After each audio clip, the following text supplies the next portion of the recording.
bonds, corporate treasury bills. And then there are other stable coins which are kind of a black box to the outside. They don't provide audit reports, etc. And then there are other algo stable coins. BUSD is the simplest stable coin. It's fiat backed. It's very transparent. It's not a large portion on our exchange. If you look at total asset value, BNB is even smaller percentage. On exchange today, in a bear market, if their assets do not include a large percentage of stable coins, that is a risky sign. Because we're in a bear market, a lot of people have converted from Bitcoin, Ethereum, BNB into stable coins. On a crypto exchange, when they release their reserves, if it doesn't contain a large stash of a decent percentage of stable coins, there's usually something missing. That's actually usually a warning sign. Not to say it's guaranteed a problem. Maybe they haven't released it yet, but that's something that people should look into. So I believe that our proportions are actually very, very healthy. Okay, perfect. And then just two quick, slightly more positive questions before we open the floor to the rest of the community here. So, CZ, today you put out an announcement about an industry recovery fund. So perhaps you could expand on that a little bit, maybe give some insight into how that could help projects thrive or what criteria we might be using to help assess that. Sure. So I think, given the events that transpired in the last week or so, there's there will be quite a number of good projects. They basically didn't do much wrong. They were building their products. They may have their funds on an exchange that went down, or they may be invested, etc. For various number of reasons, they may be negatively affected. But otherwise, other than the sort of a liquidity, short of money in the short term, there are good projects, good products, good community, etc. Good team. We want to help those projects to survive this turmoil. So the best way to provide to help them is to help them through this liquidity crisis, basically giving them money or investments, etc. We actually think that this is a pretty good time to do it because most of these projects' valuations are much more reasonable than they were a year ago. So this is not to be very honest. This idea didn't come from me. It came from one of our co-founders, and we said let's embrace it. And we're still figuring out the details. But we want to look at more projects. We want to, especially projects that are in need of help. And also, after I put out that that tweet, 4 or 5 other funds actually reached out to us. They also want to help. A few projects reach out to us as well. So we'll be going through that. So I think basically now there are a few players in the industry who still have a very healthy cash reserve. BINIANCE is one of them. And we want to help the projects, the strong projects, the good projects that need cash to survive this crunch. And then the project that survived this difficult time is actually going to be much stronger later on. So I think as negatively as things look right now, we actually think this is a very good cleansing period, and the weak project's gone. The industry is actually much healthier. Even though it's extremely painful during this period, but we want to invest in strong projects right now. Okay, that's clear. Thanks, CZ. Okay, so just one question left before I do that. I'm going to start bringing people onto the stage. So just a reminder, please try and keep your questions as quick as possible. Just remain muted until I call on you, and then you can ask your question from there. So CZ, final question from me. What's your suggestion to the average crypto user? How should they act? How should they think in a market like this at the moment? So I got to be very careful here, giving what to do, because everyone's situation is a little bit different. But basically, you should not invest in crypto if you're using money that you need for next week or next month. You should only be using discretionary cash that you don't need for a long time, like maybe a couple of years. And if you're doing that, if you don't know what's going on, just hold. A couple of years later, all of this will blow away. People may or may not even remember this. That would be the overriding sort of general simple principle. If you don't know what's going on, don't try to guess what's going to happen, sell here, buy there. Right now, during the next little while, it's going to be highly volatile. A lot of different news may come out. Some of them will be very positive. Some of them will be very negative. It's very hard to predict. So we will go through a period of high volatility and high unpredictableness. So unless you're very experienced, very mature, very confident, and can handle the risk, I would recommend most people to just hold for this period of time. That's pretty much it, really. Yeah. Okay, great. So on to the community questions then. So first up, we have Anthony. Morning, CZ. You had mentioned that Binance doesn't have any debts or any loans that have been made, but I'm just curious in this contagion effect that we're expecting, is this going to be affecting any subsidiaries or any of the major investments that Binance has made in the most recent time? I'm actually not too. Well, that's a broader question. I'm actually not too sure. We haven't heard from our portfolio companies. So far, we have not heard like big cries for help. I think the Binance ecosystem is much less, or BNB ecosystem is much less impacted. They are all much more closely aligned with the Binance ecosystem. So I haven't heard of anything, but we have invested in like 150 something portfolio companies. I don't know the state of all of them. So I do know there will be some cascading contagion effects. There will be a few other players who either have money on FTX and a significant enough amount that it may cause them trouble.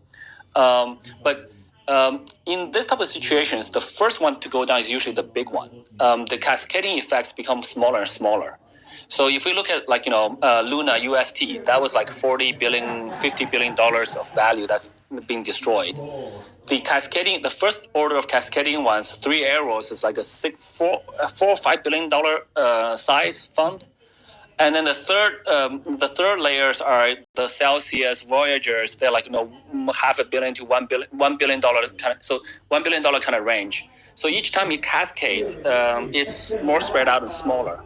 So and we also seen from the price that when 3 arrows happened, it was a big not 3 arrows. When Luna happened, it was a big drop. When 3 arrows happened, it was like, okay, yeah, this is a fallout effect from the other thing. So that's kind of how I view the potential contagion effects. There will be some, but I think the major impact is probably out. But don't quote me on that. I could be very wrong here, but I think that the stuff that happened at FTX is extremely surprising to everyone. If I was writing a fiction, I couldn't imagine this stuff up, right? So I think that's really an outlier, and the rest are probably just what we call collateral damage because of that. The effects should be smaller. We'll see. Yeah. All right. Thank you, Anthony, for the question. Next up is Dana. Dana, please go ahead. Hi, I hope you can hear me. I'm having a bit of a communication issue. I wanted to know, are you guys going to reveal the data, the amount of withdrawals happening, let's say in the following days? As you know, a lot of people are advising people to take out money out of Binance, out of everywhere, to see that the companies are stable and sustainable. Because at the end of the day, as I know, a lot of people are trading on Binance, and we do want to hold substantial amounts on the exchanges, but our trust is a bit broken. And I wanted to know if there's going to be transparency on the amount of funds being withdrawn over, the period ahead of us.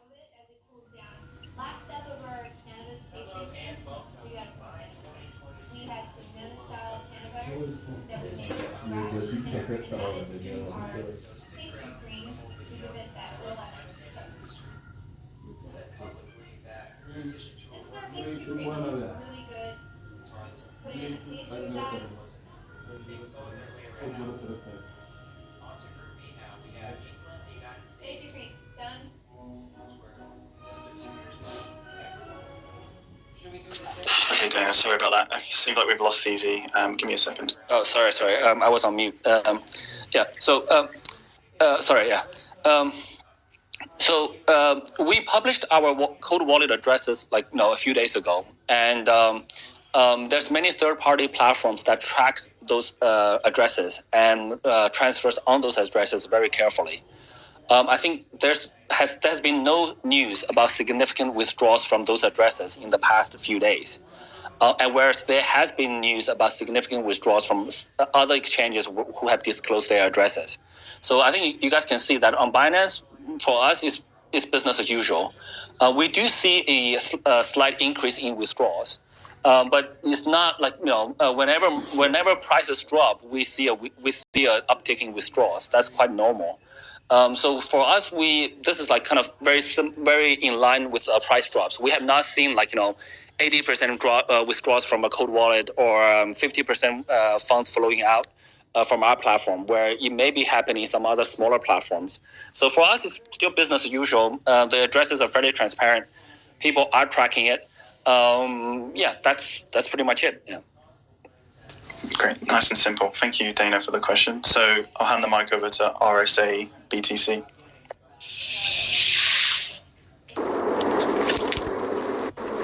Hello, guys. My question is regarding BUSD.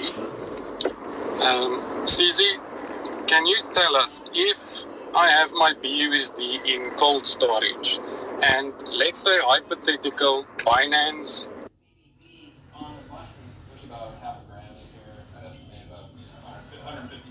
I think it's breaking up. Thank you. Did you guys hear the question? I think the question was essentially how safe is it to be holding BUSD regardless of where you have it? So if you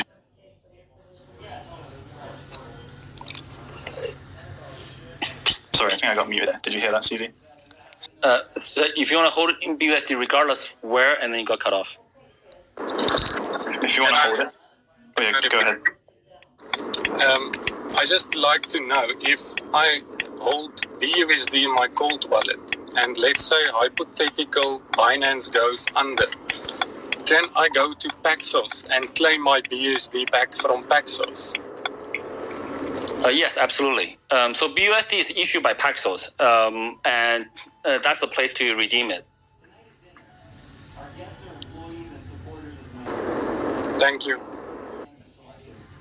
Okay, that's nice and easy. All right, next up is Lanny. Lanny, go ahead. Hi guys.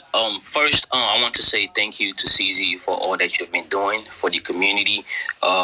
We truly appreciate you. I have two questions. My first question is regarding to Paxos. Are they FDIC insured? If anything happens, is there a guarantee that people can claim their money? Kind of piggyback on the question that the guy for me asked. And the second question is regarding with Trust Wallet. There's a lot of confusions out there. There's a lot of people saying Binance owns Trust Wallet and they can take your money out of it. I kind of know the answer to this, but I want you to kind of clarify for a lot of people on the call so they know what's going on, how Binance and Trust Wallet are kind of different in a way. Okay. So on the first question, the Paxos, the insurance part, the FDIC insurance, I actually don't know the answer. I would assume that if they don't publish on their website, they probably don't have it. I actually never looked into it. What we care about much more is whether the reserves are there in a bank. Insurance is good. My understanding is most insurance only cover up to 250K or something, some number like that. I'm not familiar with the insurance space, so that's kind of on that. Maybe we'll try to get the answer from Paxos somewhere.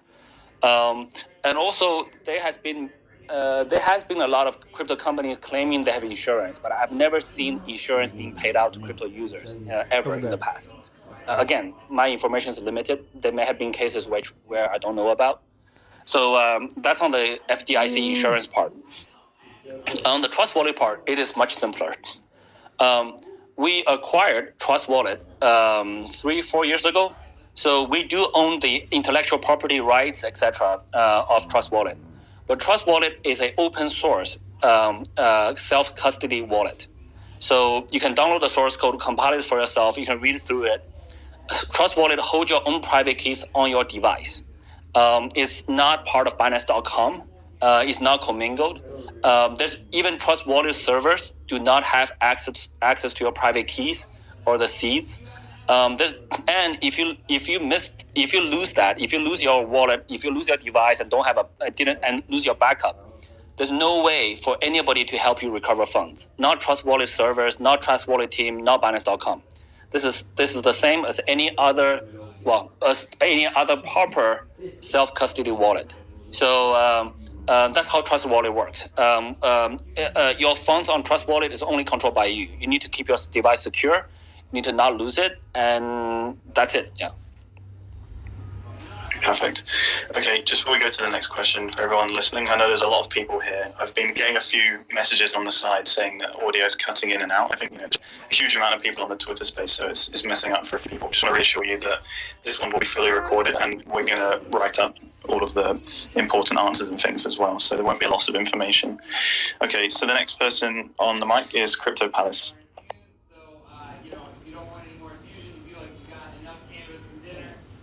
Or if Crypto Palace is not there, we'll pass over to Jess.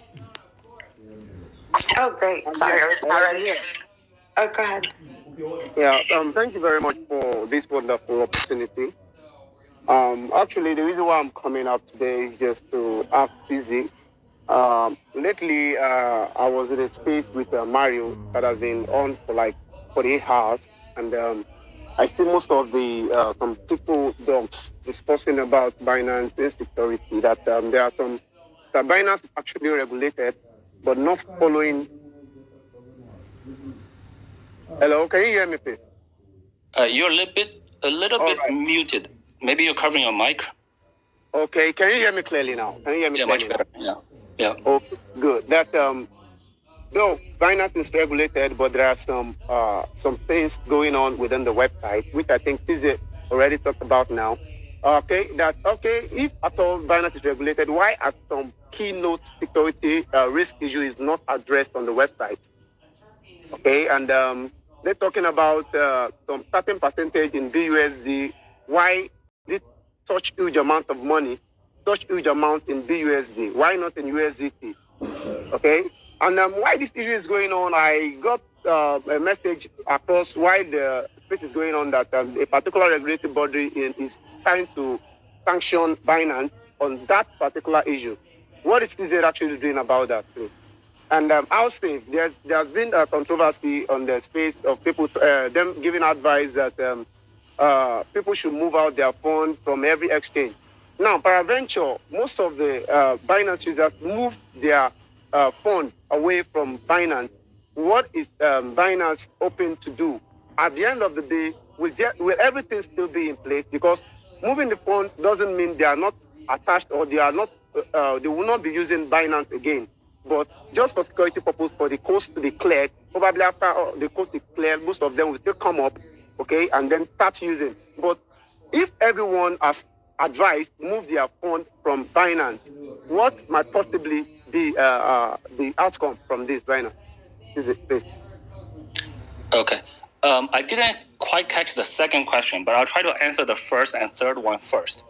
And maybe Alex, you can help me understand the second question. I didn't quite catch it. First of all, on the USD, on the stablecoin reserves, on the stablecoin portions in Binance, I think we answered that earlier in this chat or in this AMA. But on USDT specifically, today BUSD on Binance is like the larger portion. I forgot the number. I saw a number this afternoon. I think it was like 20 or 19% or something like that. USDT is like just slightly below that, 18% or something. So the two together contributes to quite a large, significant portion of the funds. I actually don't know what the exact number is on top of my head. But USDT is significant. And it's but BUSD is large because when users deposit USDC, TUSD, and a few other things, we convert them to BUSD. When they withdraw, we convert back and give it back to them. It's one-to-one conversion. So we have agreements. We have agreements with the issuers for all of those. So that's it's minimal risk. So as I said before, an exchange should have a healthy, especially in a bear market, that should have a significant chunk of stable coins in their wallets today. If they don't have it, that's kind of weird. So USDT, we have a pretty large chunk. I just don't have the numbers in front of me. So the third issue, if people want to withdraw their funds, they should. We are a platform. We don't block people from withdrawing their funds. It's really up to the users. If they want to withdraw it to anywhere, they can. We are here as a platform. If they want to deposit back and they want to trade on us, they can. So nothing's going to happen there. Well, when people want to withdraw their funds, they just withdraw their funds. Nothing else more is going to happen there. So it doesn't cause us any problems. To be very frank, most people who know how to hold their funds on their own and who don't trade often are probably already doing that already. So the people who are holding funds on Binance while not trading are usually the type of people who are not technical enough to hold crypto on their own securely. So even my friend Gabriel, he advised people to withdraw funds to their own wallets. I think that's a fine advice, but you have to take into consideration of how technical people are. Whether for the average person holding their crypto themselves, so they have to keep their computers secure, they have to keep your devices secure, they can't lose them, they gotta have proper backup. The backups have to be encrypted and have to be stored in multiple places, and they have to have a way. They ideally, if there's a significant amount of money, they should have a way to give it to their kids when they're no longer around. And how do they prevent their kids when they're still around? How do they prevent their kids from getting that? So most people are not technical enough to solve all of those problems today. The people who can solve all of those problems most likely are already storing funds on themselves. It does take quite a lot more work, which is fine. So for us, we offer options. If you know how to do that, use Trust Wallet. Use another hardware wallet. That's all good. If you can't do that, asking people to withdraw funds to their phone, to their own, is fine. But for longer term, they have a higher chance of losing that than storing that on a centralized exchange or on a trusted centralized exchange. So there are balances. Again, we just offer options. We offer Trust Wallet as a hold your own asset wallet. We also Binance.com, the centralized exchange for you to hold on a centralized platform. We just offer options. We don't really care we don't really dictate how people should store their funds. You guys should decide for yourself. So Binance will be fine. And also, I can tell you today, if everybody withdraw their funds from the centralized exchange, we'll just shut down the centralized exchange. We have many other profitable businesses that we have. Yeah, so it's fine. Yeah. Okay, yeah, I think that covered it all, CZ. Thanks. So we'll go back to Jess. Sorry, Jess, I think you're getting cut off there. No, thank you. Good morning, CZ. Hope next time we talk, it's on better circumstances. But two questions. So you recently made a comment about exchanging, moving large amounts of crypto before they demonstrate their wallet funds. Is there anything else that we should be looking out as far as a problem or red flag for other exchanges? That's my first question. And then my second question is mainly around the narrative that's being spun by mainstream media. You've been the focus of a lot of the articles, including the initial tweet saying that you were selling. Being that we have a lot of media here, what would you say about the narrative that's being pushed in MSM as far as crypto, and what do you think will change in the upcoming weeks? Sure. Well, first of all, on the red signs or the danger signs, that's quite a lot. I probably won't be able to sort of go through all of them. But I think the most important thing is probably just use your common sense. A business, which is fine. Binance does part of it, but Binance has a very healthy business to cover it. But if a business is not sustainable and they're just doing all this incentives to attract users, then that's probably the health of the business is probably the most important sign. So you want to use a platform that's sustainable, that's profitable, that's healthy. All this wallet transparencies, the guys who doesn't do it are probably at a high risk. The guys who do it wrong are probably at a higher risk. The guys who do it properly and no issues being reported by the community is probably good to a large extent, not guaranteed. I think the more exchanges become more transparent, the better. So I think those are the two top of mind. But and generally speaking, though, there are very strong network effects in the industry. The larger exchanges, like Binance, spends billions of dollars on security. A small exchange will not be able to afford that because they just don't have that level of income. So at the economy of scale plays here. Large exchange can spend that kind of resources and budget on security, compliance, etc. Whereas smaller exchanges are disadvantaged here. And not to mention liquidity, best pricing, etc. So those are just some high-level things that people look at. Of course, there's a lot of little things. I will try to be more vocal about it, but every time I'm vocal about something, people think I'm attacking some competitor, etc. So there's a balance there. Honestly, we don't view other exchanges as competitors. Their market share, their volumes are. If we take all of their volumes, we don't grow that much. Whereas if we grow the industry by 10x, we most likely will grow proportionally. So while small exchanges may want to get market share away from us, for us to get market share away from other smaller exchanges, it doesn't move the needle for us. So for us, we're much more focused on growing the industry instead of competing with some smaller exchange. That has never been how we work.